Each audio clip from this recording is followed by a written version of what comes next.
Bueno, primero que nada saludarlo y agradecer, bueno, y agradecer la invitación y sabe que me emociona este espacio, porque en esos tiempos yo era como ustedes, éramos jóvenes, ¿no? Y como jóvenes teníamos mucha pasión, muchos sueños, pero también construíamos un futuro. Sabíamos para dónde queríamos caminar, sabíamos lo que queríamos y sabíamos por qué luchábamos. Y nuestra relación con el campo tiene que ver con esto. ¿Cómo llegamos los jóvenes en ese tiempo a tener este trabajo y esta afinidad con la gente del campo? Que después se expresó en un trabajo mucho más duro en tiempos de la Unidad Popular. Pero para preparar todo el proceso, los jóvenes fuimos clave. El campo vivía en una situación de aislamiento muy grande y los fondos no dejaban entrar a la gente. Pero sí podíamos entrar nosotros, ¿no? Que hacíamos campamentos, que íbamos con la guitarra, que llevábamos la propaganda con dibujo, porque los viejos no sabían leer, ¿no? Para poder hablar del sindicato, y la organización campesina siempre estuvo, antes del Arranquil, ¿no? Muchos han tratado de negar como la historia y pensar de que el Arranquil fue producto de una ley. No, es producto de una lucha que tiene muchos años antes, ¿no? Que viene desde la Federación Campesina, que viene de los sindicatos. Entonces yo creo que viene de esto. Para nosotros no era la, ¿cómo dijiste tú? No era la masacre de Ranquil, para nosotros era la revuelta de Ranquil, ¿no? Así la consignábamos y así acuñábamos su nombre. Y Juan Leiva Tapia era un nombre que para nosotros nos identificaban. Habían varias células que eran Juan Leiva Tapia, ¿no? Y conocíamos la historia del profesor que desde Chillán se traslada a construir, dijéramos, sindicatos. Entonces, claro, hay poco de la historia de Juan Leiva Tapia, poco se conoce y poco se conoce de la historia. Entonces, por lo tanto, nosotros la conocíamos a media, ¿no? Y hablábamos con mucho orgullo de lo que era la revuelta de Ranquil, pero fundamentalmente en este trabajo que hacíamos, le llamamos en ese tiempo pequeñas invasiones al campo, ¿no? Y partíamos con la mochila a la orilla de un río, podíamos subir a cerca y conversar con los campesinos, llevar la propaganda sobre todo, y llevar la palabra, ¿no? Llevar la canción. Eran los tiempos iniciales, los tiempos de la lucha de la ley de reforma agraria. Cuando teníamos nosotros una visión muy clara, en el sentido de que lo que significaba la promoción popular y cómo nosotros teníamos que estar dentro, en el centro de todas las organizaciones que se crearan, ¿no? Y se crearon los centros de madres, los clubes deportivos, tenían una importancia tremenda en el campo, ¿no? Y eran los espacios donde había conspiración, eran los espacios conspirativos, donde se podía construir la conversación, donde llegábamos, dijéramos, a los clubes, donde nos enamoramos también, porque ahí conocí a mi compañero, yo y nos casamos después, ¿no? Él fue mi encargado juvenil de la Confederación Ranquil. Entonces, por eso que esa vida me ligaba tanto, porque yo en ese minuto mi trabajo estaba ya con las mujeres. Yo era la encargada nacional femenina, la J. Pero sin embargo, esta propia relación que había, se produjo este acercamiento y este trabajo que hacíamos de conjuntamente, donde teníamos que ver mucho. Tenían que ver las juventudes políticas, pero tenía que ver el departamento juvenil de la CUT, ¿no? Ya en ese tiempo, por ejemplo, los compañeros de la Ranquil se integraban, eran parte del departamento juvenil de la CUT, y yo también. Entonces teníamos todo un espectro juvenil que apuntaba hacia el mismo lugar. Y seguramente por eso nos tocó vivir fuertemente en la ida y con dolores, con muchos dolores, a posterior los resultados, cuando un día el compañero Corbalán viene de Ranquil, de una reunión, y le dice a Gladys, le dice, oye, ustedes tienen que ir a Ranquil. Tienen que ir porque allá están los sobrevivientes de Ranquil, porque hay que conocer esa historia. Y él nos impulsó. Y nosotros fuimos, hicimos primer año, fuimos 2 veces. ¿No? La primera vez nos instalamos en Lonquimay, la segunda vez ya, después nos trasladamos a Chilpaco, que era el lugar que estaba frente donde había sido la revuelta, ¿no? Y que teníamos que cruzar en balsa. Y eso nos significó buscar a los compañeros. Esa era la misión que llevábamos. Y claro, estábamos ahí en la escuela de Chilpaco, la compañera María Reagada, que tenía desaparecida, que la torturaron mucho, incluso en la plaza públicamente, para que aprendiera la lección, porque pensaban que nosotros andábamos formando una escuela de guerrilla. Esa fue la visión, el cargo que le dieron. Y éramos varios jóvenes, incluso nosotros partíamos de vacaciones y decíamos de que en las vacaciones teníamos como un compromiso, ni la P de política, entonces hablamos de la política, ¿no? Porque no podíamos decir la P de política, porque se suponía que era nuestro descanso, pero ese descanso era seguir buscando y seguir construyendo. Se atravesaba en una balsa el río, el naciente río, para llegar arriba a Troyo, donde quedaba gente que había estado había parte de la revuelta, y que nos llegaron a un lugar que le llamaban ellos, tiene un nombre, el matadero parece que era, donde los tiraron, donde pusieron a los campesinos en fila, le dispararon y los tiraron inmediatamente al río. Situación que después usó la dictadura. La dictadura hizo exactamente lo mismo, ¿no? A los compañeros también los pusieron y los dispararon y los tiraron al río, sobre todo a la gente del MIR, por lo menos de mi sector de Lampa, que así los mataron. Y encontramos al compañero Carter, la compañera María hizo el nexo con el compañero Carter, porque tenía a su niño en la escuela, después de muchos años, ya era una persona mayor, pero tenía un chiquitito que andaba en su caballo, y él nos mostraba su montura, que le había salvado la vida, ¿no? Pero al mismo tiempo el compañero tenía prácticamente el brazo todo desgajado. Y él nos contaba cómo había sido, dijéramos, la revuelta, y efectivamente yo creo que habían trabajadores de fondo, pero él siempre hablaba de los colonos. Era lo que ellos nos decían, es que fueron los colonos, a los colonos los que querían echarlos de la tierra, que era la tierra que trabajaban. Y se formó el sindicato, ¿no? Eso fue el trabajo que hizo el compañero de formar el sindicato. Y cuando el sindicato se forma, empieza, dijéramos, la posición de ellos a exigir la tierra, ¿no? A tomar posesión de la tierra y sentir que esa tierra que trabajaba eran de ellos. Y ahí estuvo muy cómplice con toda la revuelta, y lo que actuaron, que fue brutal, fueron los pacos, ¿no? E incluso uno de los sargentos todavía vivía en el pueblo. Y habían familia, yo no me acuerdo del nombre de las compañeras que estaban allá, que tenían incluso un lugar donde vendían comida, que eran las hijas que se habían salvado. Yo no sé si ustedes, no solamente está el libro Ranquil, y no solamente escribió, el Pato escribió la acta del Biobío. La Isidora Aguirre hizo la obra Los que van quedando en el camino, ¿no? Y esa obra la hizo la Isidora metida allá en Ranquil. Y después, en tiempo de dictadura, ella hizo otra obra que habla de la Ranquil como organización, que parte diciendo, les voy a contar la historia de la Ranquil, ¿no? De su hacer y vida y de su trajín. Y para hablar de la Ranquil, parte en la obra hablando de lo que significó la organización de los comuneros, de los campesinos, y lo que llevó a la revuelta.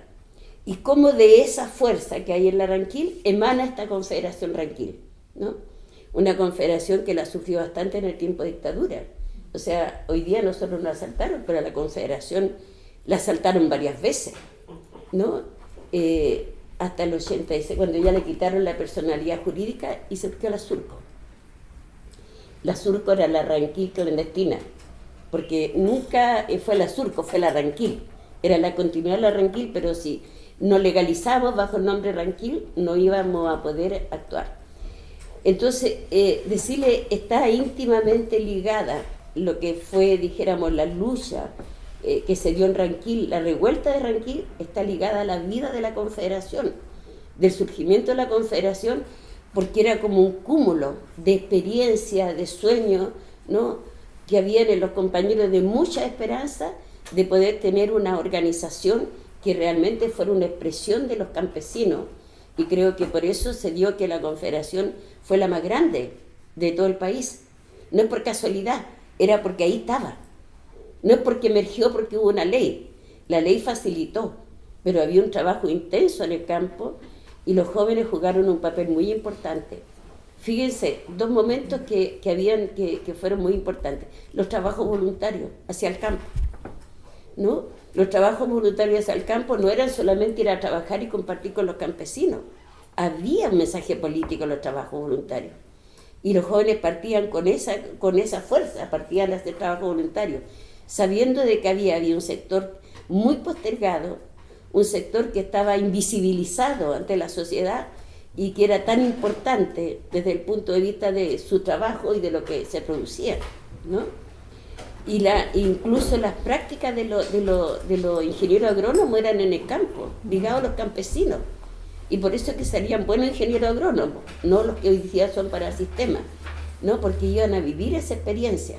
Entonces hubo una juventud que se fue acerando también en el campo, que fue entendiendo de lo que se trataba y que nos convertimos, sin darnos cuenta, a lo mejor en un gran activista hacia el campo.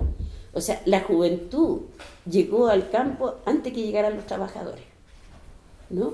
Fue la primera entrada masiva que hubo. Y por eso creo que es importante decirle, éramos los jóvenes de ayer, ¿no? Teníamos esa pasión, teníamos esa fuerza, la misma que tienen los jóvenes ahora, pero sin saber para dónde va la liebre. Nosotros sí teníamos claro que era lo que queríamos y que era lo que buscábamos, ¿no? Entonces, cuando llegamos a Ranquil y empezamos a conversar con los sobrevivientes de la masacre, los compañeros nos contaban muchas historias, cómo se salvaron. El compañero Carter estuvo en un tronco, estuvo días encerrado. Después nosotros logramos tomar contacto con la tía Anita, Lemelina Sagredo, que se vino acá a la ciudad. Y fíjense que hasta el día de su muerte la tía Anita vivió con un nombre clandestino, Lemelina Sagredo. No sabíamos que se llamaba Lemelina Sagredo hasta que falleció. Para nosotros era la tía Anita, ¿no?, que había estado allá, y que en el siglo ustedes encontrarán un reportaje que hay de la tía Anita, cuando nos cuenta ella cómo arrancaron esa noche y se escondieron en un chiquero de chancho, y a su sobrina le comieron la guagua a su sobrina los chanchos, ¿no? O sea, fue de muchos días. No fue una revuelta que durara 2 días, 3 días. Fue una persecución que hicieron muy grande con los compañeros. Muchos cruzaron para la Argentina. Muchos se fueron para la Argentina de los sobrevivientes. No se sabe exactamente, los compañeros no sabían exactamente cuántos compañeros murieron, ¿no? Cuántos niños incluso perecieron en eso. Era por lo que los compañeros nos contaban, ¿no? Y fueron noches de mucha conversación, de mucha emoción, porque la verdad es que nosotros no conocíamos la historia de la Ranquilla. No conocíamos, te digo, lo que había pasado. Habíamos tenido este nexo fuerte con el campo en relación primero a los trabajos voluntarios y después lo que significó sostener la campaña de abastecimiento, ¿no? Nuevamente la juventud volcada al campo para hacer producir el campo después que estábamos en reforma agraria. Entonces creo que hay un importante trozo de la historia y de la lucha del campesinado que está, dijéramos, muy vinculada a lo que era la organización política juvenil en esos años, a lo que eran los sueños y la esperanza de los jóvenes, ¿no? Y esa fuerza, ese vigor, esa audacia de los jóvenes estaba volcada precisamente a esta construcción, a este proceso que estábamos construyendo. Fueron muchas noches de muchas conversaciones con don Zenón, que era el director de la escuela. Él era radical, y la compañera María Arriagada, que era la directora del internado femenino, y ella era comunista.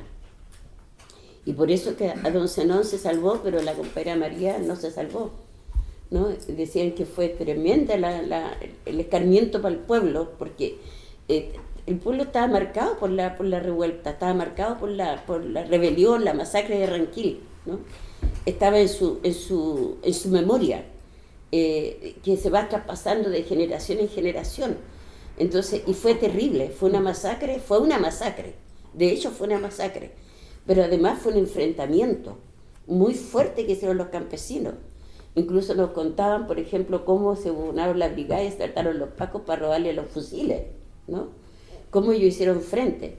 Y nos contaban cosas bastante terribles, o sea, como un sargento, por ejemplo, en uno, con ese tiempo eran las cajas donde estaba la harina cruda, donde los enterraron. O sea, fue con mucha violencia también, porque respondía a lo que significaba en esos minutos donde los compañeros se jugaban la vida.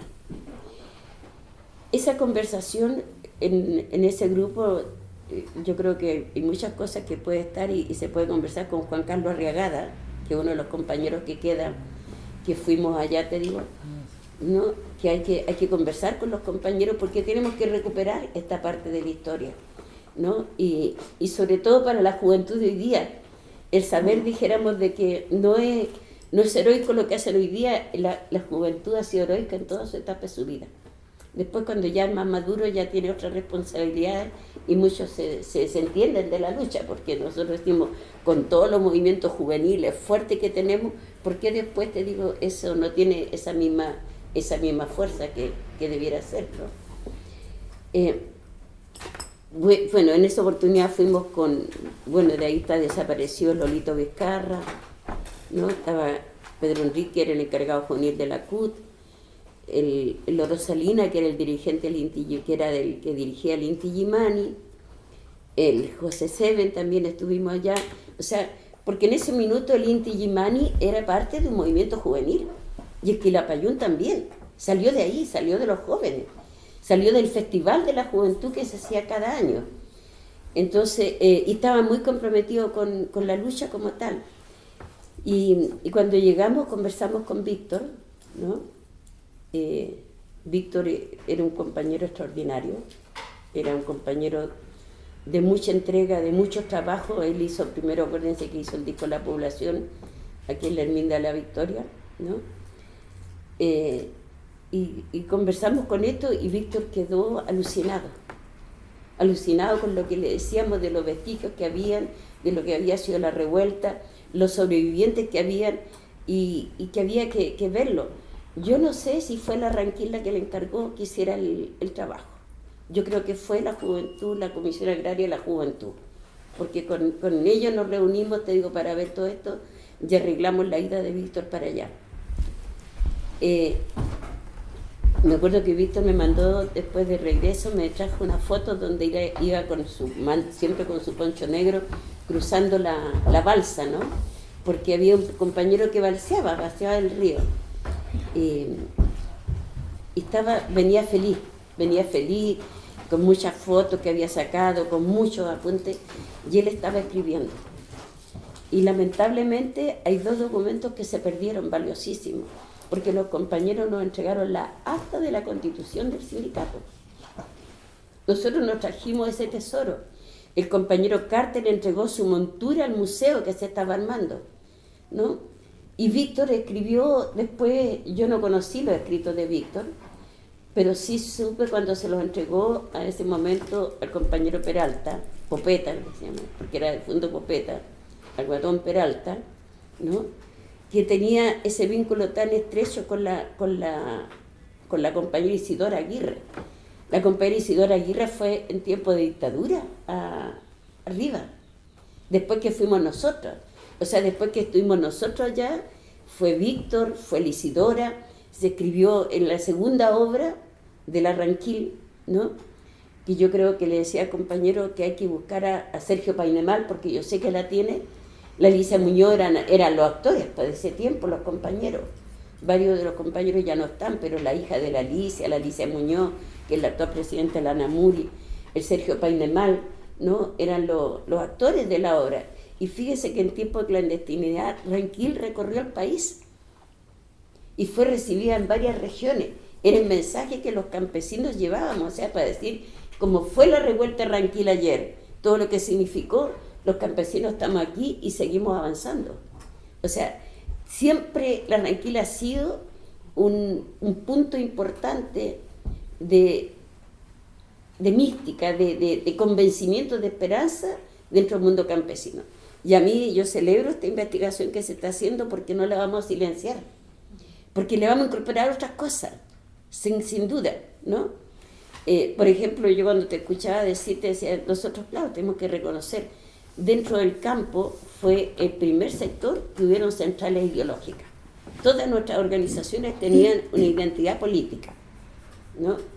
Es cierto que la libertad viene del MSI, del proceso campesino de la iglesia, pero era demócrata cristiana.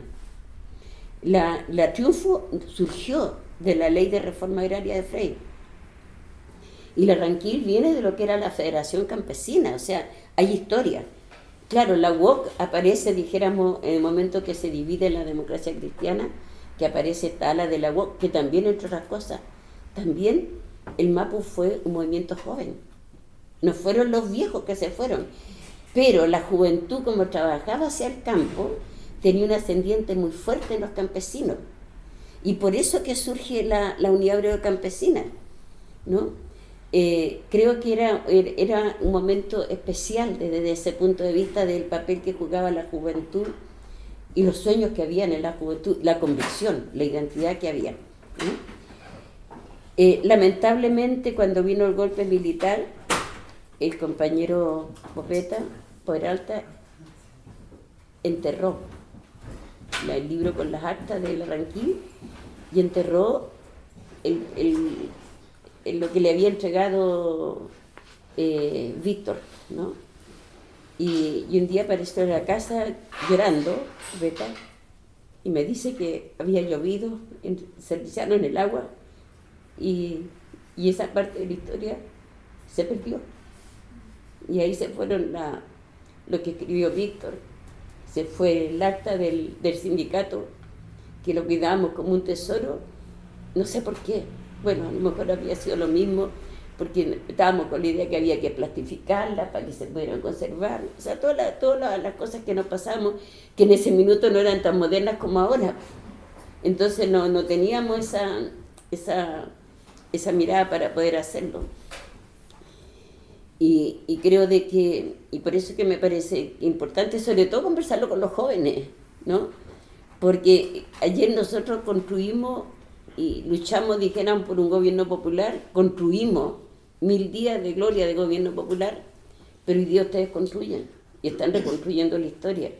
Entonces, en ese sentido, es súper importante, dijéramos, estos encuentros. Yo cuando me dijo compañero, de todas maneras compañero, ¿no? Porque uno tiene poca posibilidad de a veces conversar, se le va la vida y conversamos muchas cosas, pero a veces se nos olvida. Mi compañero, por ejemplo, él después de tantos años y tuvo 2 veces relegados, preso, qué sé yo, y hoy día él, con quien quiera conversar, le cuenta todo lo que le pasó en la tortura, y a lo mejor es su forma de echar afuera.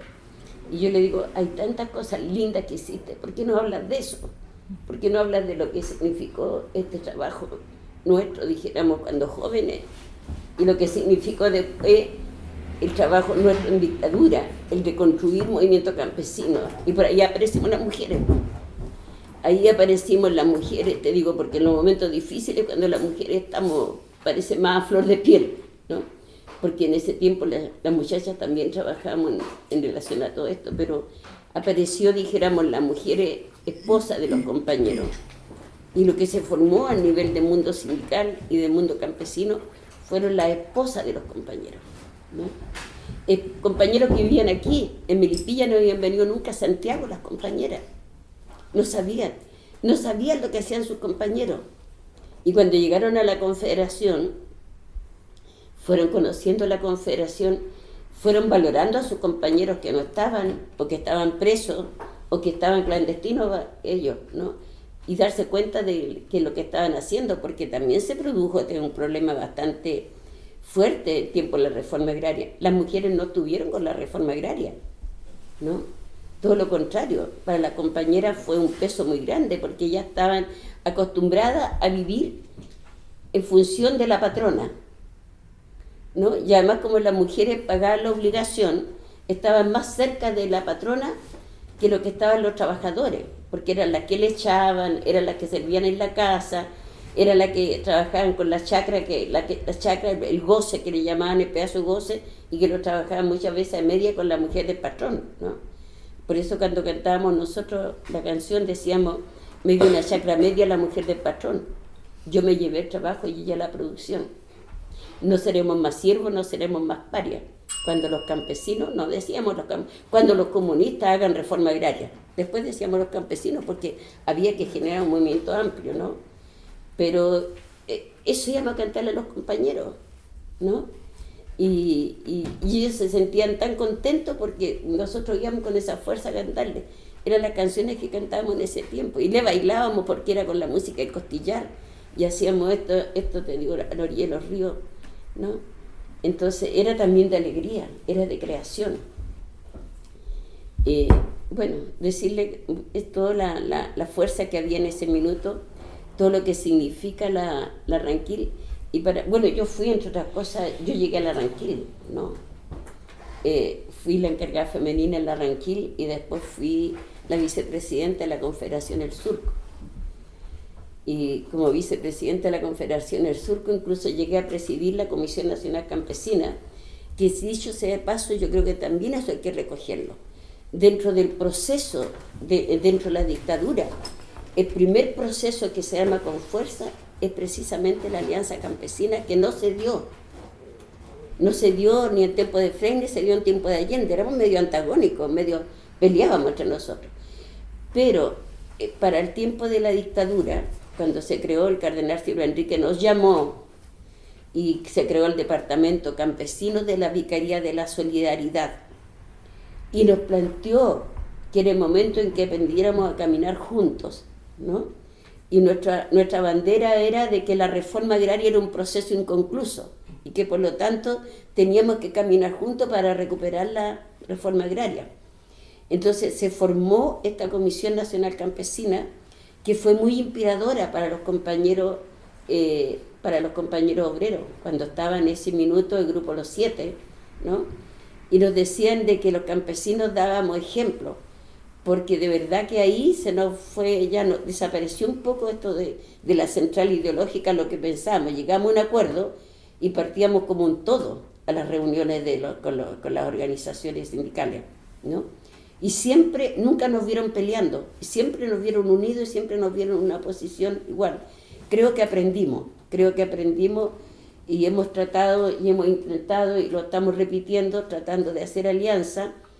Y decía un compañero, aprender a respetarnos sobre nuestras legítimas diferencias y llegar a reconocer que las diferencias que tenemos pueden ser legítimas hasta que no busquemos puntos de encuentro. Yo creo que es lo que permitió, dijéramos, tener una férrea unidad en tiempo de dictadura para luchar contra la dictadura de los campesinos.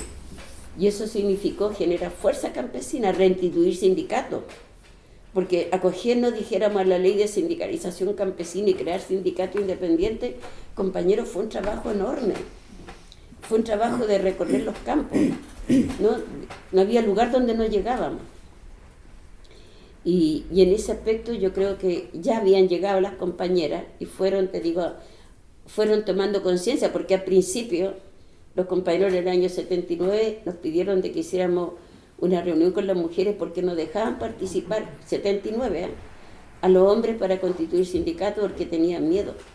Y nosotros juntamos en la Ranquil alrededor de 25 compañeras, hasta Concepción creo que era la última compañera. Y las compañeras hasta Temuco.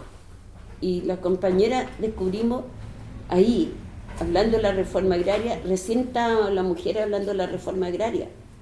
Recién estábamos hablando de los problemas que teníamos, cómo enfrentaban ellas, ¿no? la llegada de los milicos a sus casas.